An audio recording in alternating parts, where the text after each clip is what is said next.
Hi, everyone. It's Brenda coming back again for another episode of the X Podcast. I'm your host today, and I'm really excited to introduce you to Luisa Molano. Hi, Luisa. How are you doing today? I'm fantastic. How are you? I'm doing well. So, Luisa is a business coach, a speaker, an author, and the founder of HERlocity. So we're going to unpack all of those things. So, Luisa, where can people find you? Where are you right now in the world? Right now in Sunnyside, which is just south of Denver in Colorado. But my husband and I call Arizona, Colorado, and Florida home each year. Okay. Fabulous. Yeah. I remember when we talked last that you move from different places based off of the different seasons, which I think is fabulous. And something that we can do at this stage in life, which I think is amazing too. So your background before you moved into where you are now in business coaching and speaking and being an author, you came from the corporate world. Can you tell us a little bit about sort of where you came from and how you arrived to where you are today? Yeah. So I started as a headhunter working for a staffing agency. And then right around 2008, I was a year and a half into that journey and realized, wow, I don't have a book of business and I'm in a role that is 70% commission. I might not be able to tread water fast enough if what everyone's saying is going to happen in 2008 is going to happen. And it did. Mm-hmm. And so I got into corporate, stepped into HR, sunk my teeth into HR, and then went and specialized in recruiting and did that for about 12 years before dropping out of corporate, as you like to say, and I love to say as well. Okay. And what made you decide to go into business coaching? Well, business coaching is something I evolved into. I first went, I'm out. I did my very best to not run from, but run to. But if I'm being honest, it was a little bit of I'm done. I'd rather be unemployed than show up to corporate any longer. And I went into consulting because it seemed like a very good transition from all that I'd been doing in corporate HR. I sort of did a lift and shift of the strategies, the tools, and a lot of the things that I had built in my career at the Fortune 200 company I'd been with for almost 8 years. And I said, let me do this for startups. And small companies. Big fan of Gino Wickman and Traction and his work around EOS. And I said, let me be a version of that for startups and founder-led businesses between 1 and 5 million who want to make sure they've got the right people in the right seats on the bus at the right time, and making sure the bus is going in the right direction. And so I was able to leverage my HR background, did that for a few years. And then from there went into coaching. And then that transitioned into business coaching quite organically over the course of the next 5 or so years. Awesome. And so now you're in this business coaching world, you're speaking, you're the author, and then you've got this community called HERlocity. So tell us a little bit about it. Yes. HERlocity is me playing for what I want to be remembered for. Okay, say more about that. And it is to amplify female entrepreneurs through community. And specifically, the type of female entrepreneur it supports is women who are mission minded and want to get to that first 100K. That juicy milestone of the first 100K. And it is all around the resources, the programming, the tools, the templates, the workbooks, the guides, the support that can fuel journey to that first 100K. Amazing. What's on the other side, I guess, of that 100K, when women get there that you've seen in your experience?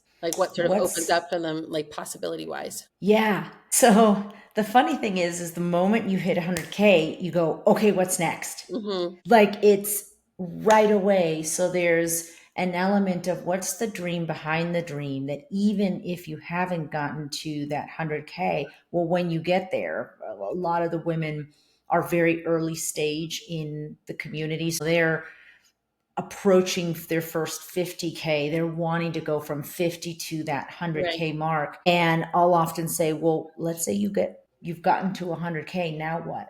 Because it takes the ceiling and the potential of possibilities that much higher. So you're not just playing for 100K, but is it 2, 3, 4, 5? Is it becoming a 7-figure entrepreneur one day and expanding the container of possibilities and the dream, expanding it even more and taking the steps to live into that dream, that desire for your business. Awesome. And have you found that when women are making that transition from corporate into HERlocity, into that sort of sphere of getting to 100K and beyond, that it's easy, that it's difficult? Like, what are some of the things that come up for most women that you've seen in your experience? It is such a good question. Love that you asked that, because I often say, and I was just working on a trailer of like a video to put into the community around, okay, so you want to get to 100K. What does that actually mean? I believe that what happens here in our mind and what has to happen here in our heart, our being, our deeper wisdom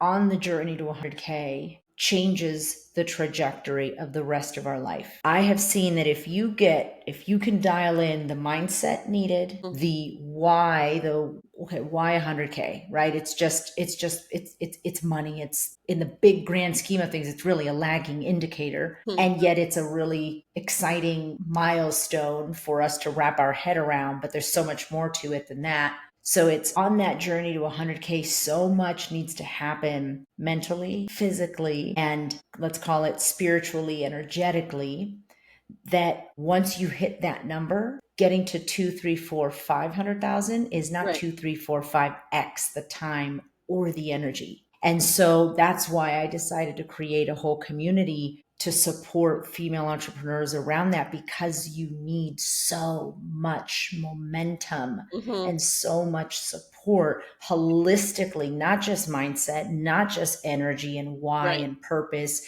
but also physically, like the sleep, the habits, the diet, the way you're showing up physically for yourself and your business, the collective of the three. What's something that you see women like not anticipate, or maybe like that thing in their business that maybe they just took too lightly, that, you know, through your coaching, you got to go back and you got to like do a little bit more work on? What sort of, you know, one of those things? I have seen, and this is across sectors, industries, even business size, again and again, I've seen women, two things. One, go for what they think they can get versus what they want. Okay. Yeah. Say more about that. And then the second is, let's start with go for what they think they can get versus what they want. I did this and it was perfect. It was exactly where I needed to be. And I think the beauty of thought leadership and podcasts in many ways is that you can bring somebody on who's been there, done that, and goes, here's what I know now that I didn't then. And somebody else listening goes, ooh, yeah, I want to skip that chapter and go to the chapter after that took her 2 years to get through. And for me, I spent almost 15 years in corporate. And so for me, the logical decision was you go in to be a consultant. Like, you've been an executive and you know this and that, and these are your skill sets and these are the tools, and here's what you've done and here's what you know. Let's bring that out and be a consultant. And there is nothing wrong with going into consulting. But when I look back at what lights me up the most and what fills me with joy, which is this community, this membership site that I've built, and never in a million years would I have thought to go right into that, or even go into coaching the way I started to in 2019. It was the logical thing to do, right? Because the structure of corporate is there's lines and boundaries, and here's the hierarchy of this, and here's what makes sense, and this isn't what makes sense, and this is practical, and it's about, in many ways, mitigating and managing risk. But when you're an entrepreneur, it's an infinite game, literally infinite game. And so, going for what you want. What is that desire that you have? And maybe you don't have to bring it to life exactly the way it comes out, but let yourself see what that desire, let yourself go to that place that maybe the answer lies in the question, what would I do if I knew I couldn't fail? What would I do if I knew I could not fail? Because consulting was the safe bet for me. It was safe, you know? I took a similar road, partly because I left my corporate job, took a gap year. I was going through my divorce at the time, and I just wanted to settle my kids and get all those like assets separated and organized, because I just sort of felt our life leading up to the divorce was like stagnant and nothing was sort of moving forward. So it's just like, okay, just want to clean that up so that we can actually start co-parenting and doing all the stuff we need to do. And then people were coming to me saying, you know, oh, so you're not working right now. Do you want to come in as a consultant? You want to come in? So I kind of fell into it. And it was also good money, and I needed it at the time because going through a divorce, things are getting split. It's like, so that's the other thing I think too, is recognize if anyone's going through those type of changes, not just career changes, but also relationship changes, health changes, family changes, is to give yourself that space. And if it's a means, I think, to also earn money until you can get to what you want also, that's okay too. But I think your exercise, like even when you were dreaming up the community, you said you took off that time in the fall. What did you call it? Your A soulbatical. soulbatical. Like, take that time. When I Yeah. was on my gap year for a year, so many people wanted me to like come back to work. I had recruiters calling me and I'm like, I'm taking a year. Oh yeah, you'll be back in September. I'm like, no, I'm going from January to December. I love that you said that because it ties to the second thing Okay, cool. that women, in my experience, overlook, don't see. And that is, just because you can do it alone doesn't mean you have to. Mm-hmm. I spent the first year gripping the wheel at 10 and 2, white knuckling it. Yeah. The first 3 months going, oh my God, I can do anything I want. What do I do? It was like, What do I want? What do I so do? much freedom. Like, wait, Yeah. what do I do? My calendar don't start on a Monday to like 15 meetings all across the week that I'm just going from one conversation to the next and this stakeholder and this meeting and this. It was, I can make it be whatever I want. And that actually was a bit terrifying at first because it'd been so long that I hadn't been the master of my own time, despite going, I want to leave the corporate world so that I can be the master of my own time. That was one of my whys. And I spent the first year 10 and 2, white knuckling, figuring it out. Mm-hmm. Like, it's my business. There's no team. It's up to me. And then in year 2 going, wow, it is lonely AF.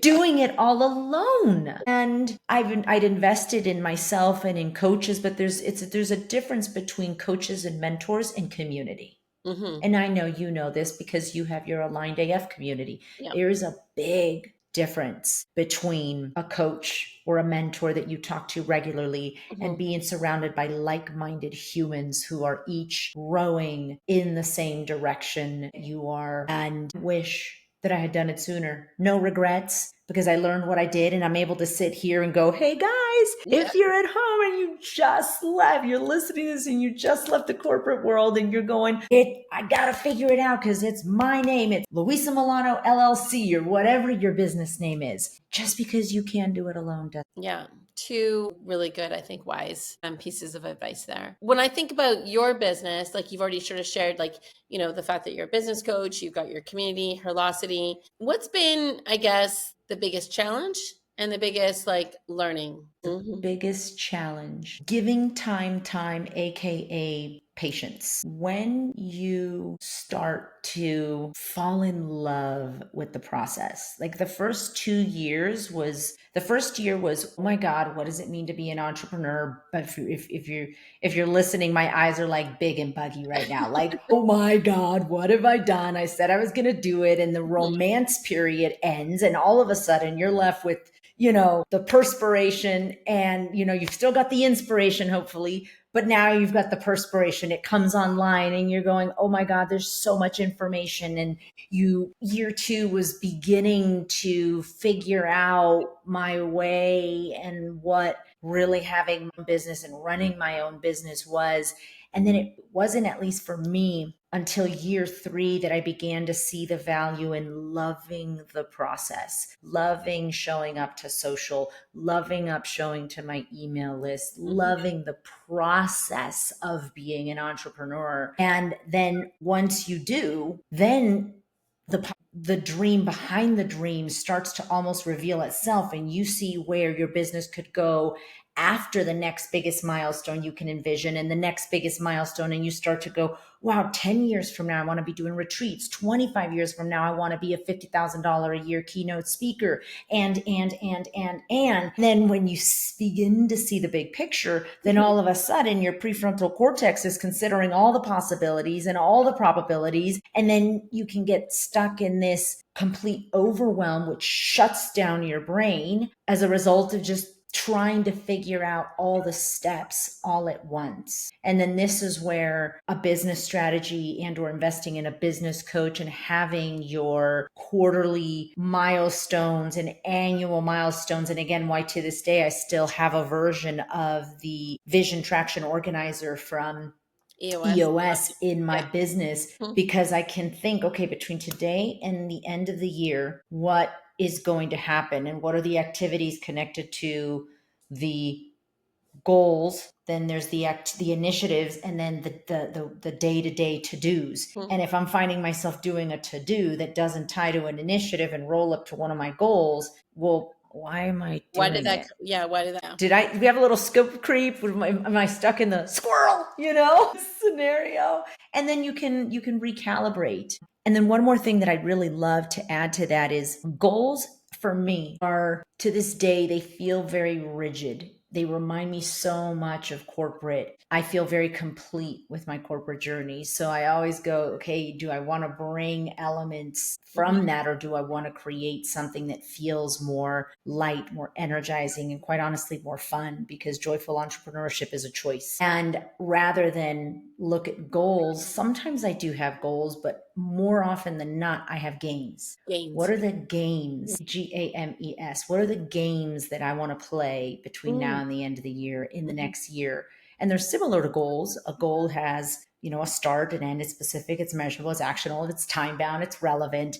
But a game, you play for the joy of playing the game. There's still a start, there's still a stop, but it's fueled by, who do I want to become and what do I want to achieve? Said differently, it's a blend of process and outcome. And it's the two blended together in a new word that gives it a different frequency to live in my body, called games. And it's the process and the outcome. And I love playing both, because I love having the goals and who I become on the journey. That's the real juice. That's like a super fun way of looking at goals, because I don't do balanced scorecard anymore. I don't do SMART goals. Like, I just try, and anytime where that language comes in, like, I already feel it in my body, like this reverberation of like, don't do it. And and I try and encourage my clients to also drop those things too, even if they had successes with them. Because I'm more into now to, well, there's the goal, the way it impacts our body. So where can people work with you? They can work with you inside HERlocity, the community. They can work with you. What other? Yeah. So HERlocity, free lifetime membership. We actually have an incredible panel coming up on August 8th. It's for incredible entrepreneurs, mission-minded, who have all scaled their business past 200K. And they're talking about cultivating relationships that fuel growth. So I'm really excited and pumped to share about that. There will be a replay. So if you join HERlocity and you aren't able to attend, but you RSVP, you'll get the replay. And then we always in HERlocity have some sort of special something for those who attend live. So that is one way to jump in and immediately get value. But if you join the community, there's the resource library, there's the content, there's replays, there's templates, and it all aligns to the 10 programming pillars that HERlocity has in place that collectively move the needle on that journey to 100K. Nice. And then beyond that, there's 2 other things: one-on-one business coaching with me, which is a more customized approach to where are you exactly today in your business and where do you exactly want to go. And we talk about that current state, that desired future state. And then we take the steps side by side, shoulder to shoulder, over the course of 4 months to move the needle on that. And then there's the 100K Accelerator is the last, and that's group coaching. So there's join the community, 100K Accelerator, and then one-on-one business coaching. And the 100K Accelerator meets every 2 weeks. It's 90 minutes, and it's a hybrid of customized, but not quite, because it is 25 other women in the container. And we do scholarships. So there's 25 scholarships awarded annually in the space. And then once those are allocated, then there's an investment to join that 100K Accelerator. So it's this blend of somewhat one-on-one coaching, but alongside 25 other women. The value of it is the women get to know each other, connect with each other, support each other, and fuel their journey in a very different way than just being a part of the broader community. Those are the 3. Okay. Yeah. Awesome. And where can people find you? www.HERlocity.com, www.luisamolano.com, and then Luisa Molano /TGOB on LinkedIn and Instagram. And then I'm on Facebook sometimes, but that's sort of like the friend that like you really kind of want to break up with, but you kind of don't have the guts to break up with them yet. So you still go to coffee a little bit here and there. That's me on Facebook. So we will make sure all those locations are in the show notes so people can find you there too as they're listening and trying to busily scribble those down. We'll make sure that they're in there so they can click on it. And then we'll also, based on the timing of this podcast, the HERlocity panel speakers that you've got, that event that's happening in August, we've got the link to that. So we'll make sure that we share that too. Beautiful. Beautiful. Thank you so much for being on here today. I have one last question for you. If we were to give you a billboard and you could put anything on it and it could be anywhere in the world, what would it say and where would it be? What it would say is your success is not a matter of if, it's a matter of when. And where it would be, I would want it permanently placed on Times Square. Nice. Yeah. Awesome. That's great. Thanks for the question. Yeah, you're welcome. Thanks for being here today. And thanks everyone for tuning in. We'll see you soon.